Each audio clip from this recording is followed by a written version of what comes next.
I heated a wire until it was red hot, hammered it into a sharp spike, and while the guy slept, I quietly slipped off his swim goggles. Then I jumped into the sea to spear fish, thinking everything was under control. Little did I know, this moment would make me regret it for the rest of my life. When the guy woke up and found his goggles gone, he flew into a rage and grabbed a spear, ready to sink me. My wife grabbed the spear to stop him, but she was too weak, she couldn't hold it, and even tore her clothes in the struggle. Seeing that, the guy didn't hesitate. When I came back full of fish and tossed the goggles to him, he should have been angry, but instead, he seemed oddly pleased. I felt something was off, but I didn't think too much of it, and proudly showed off my prize, just wanting to fill my stomach. Then I noticed my wife's eyes darting away, and my chest tightened. She didn't say a word, and I started to realize the seriousness of the situation. I looked back at the guy next door, and suddenly understood. Rage surged through me. I grabbed her, and threw her in front of the guy, hoping she'd repent. But minutes later, to my shock, she and the guy were chillingly dancing together like nothing had happened. Seeing that, I turned green with anger. I couldn't stand it. I swore to myself they'd pay for this. So I smashed a glass bottle,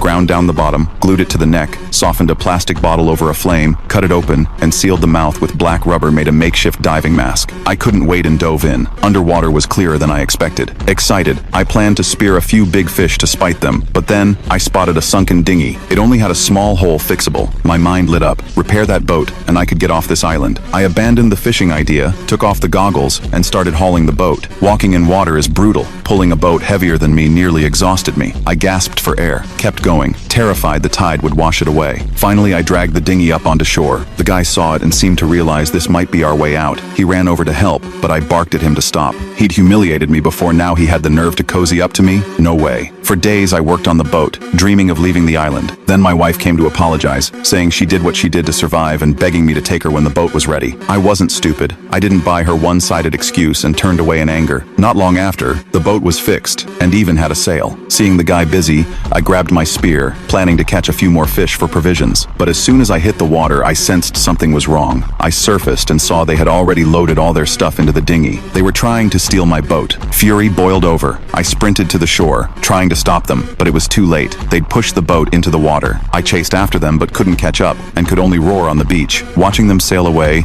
my anger strangely shifted to amusement. I lay back in my chair, ready to watch the show.